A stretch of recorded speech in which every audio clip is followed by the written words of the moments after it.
Now, another major news is that Canada turns to Telesat satellite network to secure military communications in the Arctic.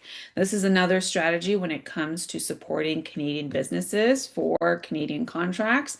So now you have here the federal government is moving forward with plans to use Telesat's Canadian-built light-speed satellite networks to provide the Canadian Armed Forces with secure, continuous communication across the Arctic. Now, the agreement in principle forms part of Canada's Enhanced Satellite Communications Project Polar, which is a multi-billion-dollar defense program that is intended to strengthen the Arctic sovereignty, modernize NORAD, and reduce Canada's reliance on foreign-owned communication systems. Now, here is a time where you have the Canadian Armed Forces that selected Telesat Lightspeed to provide the program's secure military K-band communications.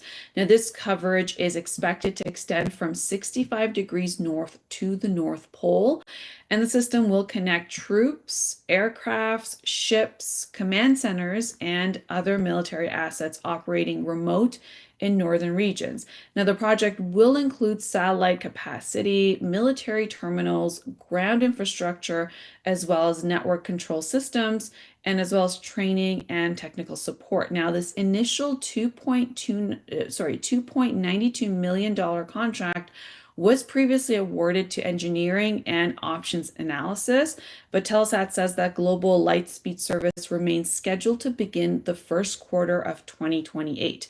Now, the system will support Canadian sovereignty operations as well as NORAD and NATO responsibilities. And when it comes to Canada's industrial benefit policy, it will require the project to generate domestic economic activity and involve Canadian companies, which is critical as a part of Canada's sovereignty, as well as buy Canadian products and support Canadian businesses. Now, the government says that the system could also support surveillance, emergency response, and search and rescue missions. Now, Canada's military has long struggled to maintain a reliable communications across the Arctic because of its immense geography, because you have a limited terrestrial infrastructure as well as gaps in conventional satellite coverage. But the military communication program has established through partnerships between the federal government, Ottawa-based Telesat, and here you have a Brampton-based MDA Space. So now MDA is also the primary manufacturer of Lightspeed, with plans to build nearly 200 satellites, and that is a Brampton-owned business.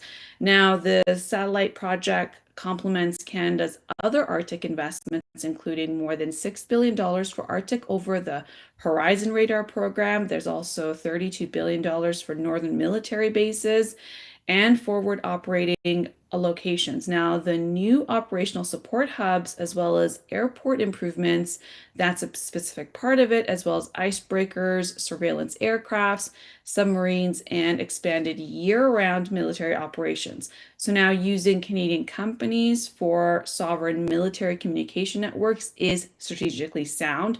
It is something that Canadians support. But Ottawa will gain greater control over sensitive data this way when it has to do with Canadian companies overseeing this, while directing defense spending towards Canadian domestic space industry, which is something that Ottawa has said they want to do. They want to make sure that when it comes to this defense budget, which we know is increasingly, Canada has reached this 2.5% of GDP spending when it comes to the NATO targets, is projecting up to 4% of GDP by 2030, and we're looking at 5% of GDP on defense spending by 2035. So a big strategy there is making sure the taxpayer-funded initiatives are supporting Canadian defense companies. And this shows like it's part of that run up to having more domestic defense companies getting Canadian government contracts. So this is part of that. And so as this is developing in terms of all the spending dollars that are going out of Ottawa, we're seeing this announcement come from a Canadian-based company.